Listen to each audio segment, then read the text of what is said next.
নমস্কাৰ বন্ধুসকল, আপোনালোক সকলোকে পুনৰবাৰ স্বাগতম জনাইছোঁ আছামিজ ক্ৰিকেট নিউজ ইউটিউব চেনেললৈ। আৰু এই চেনেলটোলৈ আপুনি প্ৰথমবাৰৰ বাবে আহিছে তেনেহ'লে দেৰি নকৰিব, এতিয়াই চেনেলটো ছাবস্ক্ৰাইব কৰি বেল আইকনটো দবাই লওক যাতে আহিবলগীয়া ভিডিঅ'ৰ সকলো ধৰণৰ ন'টিফিকেশ্যন আপুনি অতি সোনকালে লাভ কৰে।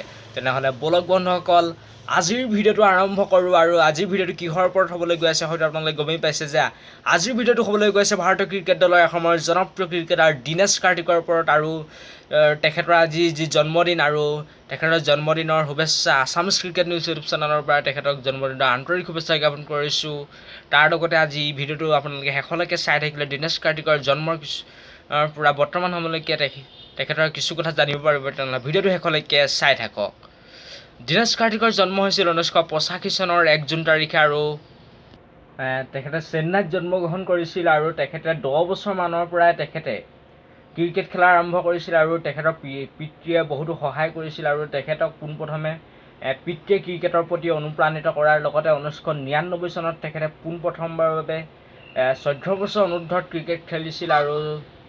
আৰু 1999 চনত তেখেতৰ যি প্ৰদৰ্শন তাক দেখি 19 বছৰ অনুৰ্ধ ক্ৰিকেটৰ তেখেতক স্থান দিয়া হয়। আৰু তেওঁ তাতো অতি সুন্দৰ প্ৰদৰ্শন দাঙি ধৰে, প্ৰায় 3টাকৈ হাফ চেঞ্চুৰী তেখেতে মাৰে।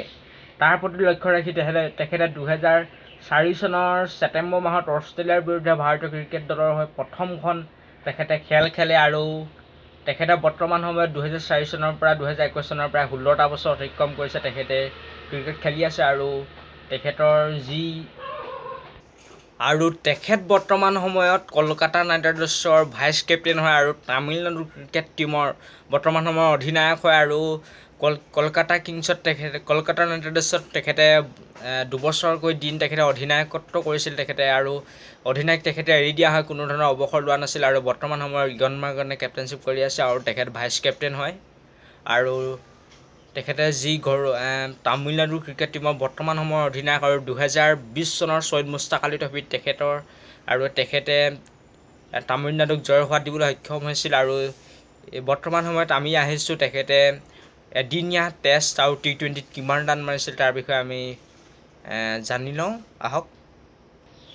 পোনপ্ৰথমে আহিছোঁ আমি টেষ্ট ক্ৰিকেটলৈ। আৰু টেষ্ট ক্ৰিকেটত তেখেতে বৰ্তমান সময়লৈকে 26খনকৈ মেচ খেলিছে আৰু য'ত 1025 ৰান সংগ্ৰহ কৰিছে। আৰু আমি এতিয়া অডিয়ালৈ আহিছোঁ। আৰু অডিয়াত তেখেতে প্ৰায় 94খন মেচ খেলিছে আৰু য'ত তেখেতে 1752 ৰান সংগ্ৰহ কৰিছে। আৰু যদি আমি T20ৰ কথা ক'বলৈ যাওঁ, T20টো তেখেতে 32খনকৈ খেল খেলিছে য'ত 399 ৰান সংগ্ৰহ কৰিছে। আৰু IPLত তেখেতে বৰ্তমান সময়লৈকে 203খনকৈ মেচ খেলিছে য'ত তেখেতে 3948 ৰান সংগ্ৰহ কৰিছে। আৰু ভিডিঅ'টো কেনে পালে তাকে জনাবলৈ নাপাহৰিব। আৰু ইমানতে আপোনালোকৰ মাজৰ পৰা বিদায় মাগিছোঁ। Thank you so' much.